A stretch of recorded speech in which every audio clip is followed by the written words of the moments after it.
المغرب يرسم خارطة طريق لسيادته الدفاعية بإنتاج الدبابات والمدرعات بحلول 2026 في خطوة استراتيجية تهدف إلى تحويل المملكة إلى قطب صراعي عسكري إقليمي.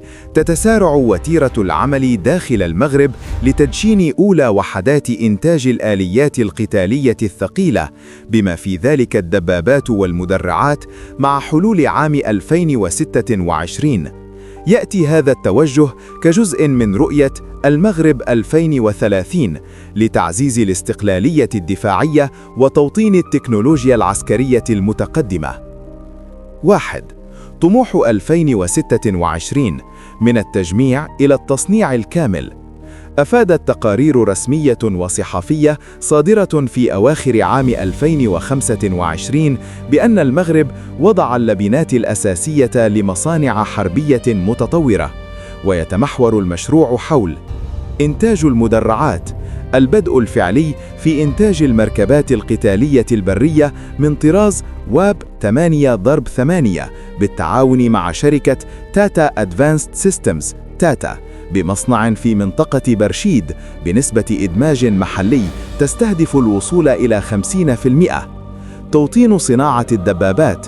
تجري دراسات ومفاوضات متقدمة مع شركاء دوليين أبرزهم من الولايات المتحدة وإسرائيل لتحويل مراكز الصيانة الحالية لدبابات آبرامز وميركافا إلى وحدات لتطوير وتجميع الدبابات محلياً بحلول 2026.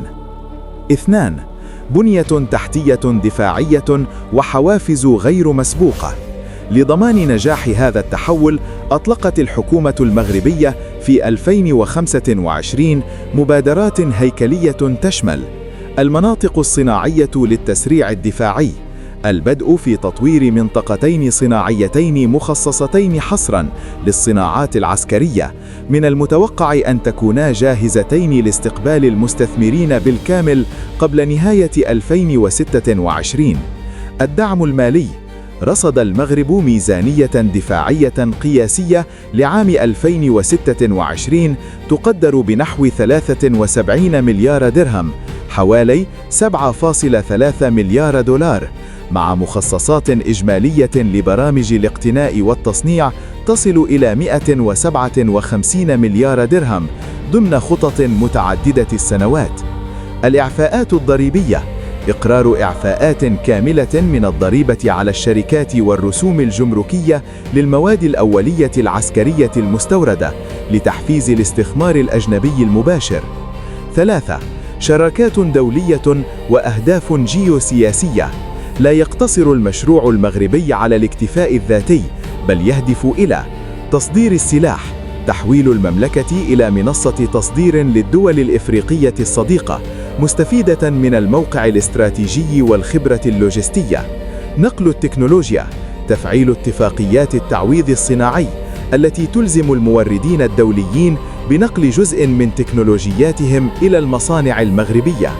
يذكر أن المغرب يحتل حالاً المرتبة 18 عالمياً من حيث قوة أسطول الدبابات، أكثر من 900 دبابة، وهو ما يجعل توطين صناعة قطع الغيار والتطوير ضرورة اقتصادية وعسكرية ملحة لتقليل تكاليف الصيانة وضمان الجاهزية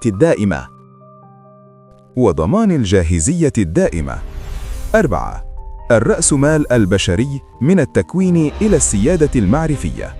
يدرك صانع القرار المغربي أن الصناعة الدفاعية لا تقوم فقط على البنية التحتية والتمويل، بل على الكفاءات البشرية المؤهلة. لذلك تم إطلاق برامج تكوين متخصصة بشراكة بين القوات المسلحة الملكية، الجامعات التقنية ومعاهد الهندسة، تركز على الهندسة الميكانيكية العسكرية وأنظمة الدفع والحماية، الإلكترونيات الدفاعية وأنظمة القيادة والتحكم C4ISR، الصيانة المتقدمة والتحديث MRO للدبابات والمدرعات. كما يجري استقطاب خبرات مغربية بالخارج وخبراء دوليين في إطار عقود نقل معرفة محددة زمنياً، بما يضمن تراكم الخبرة محلياً وعدم الارتهان الدائم للشركاء الأجانب. 5.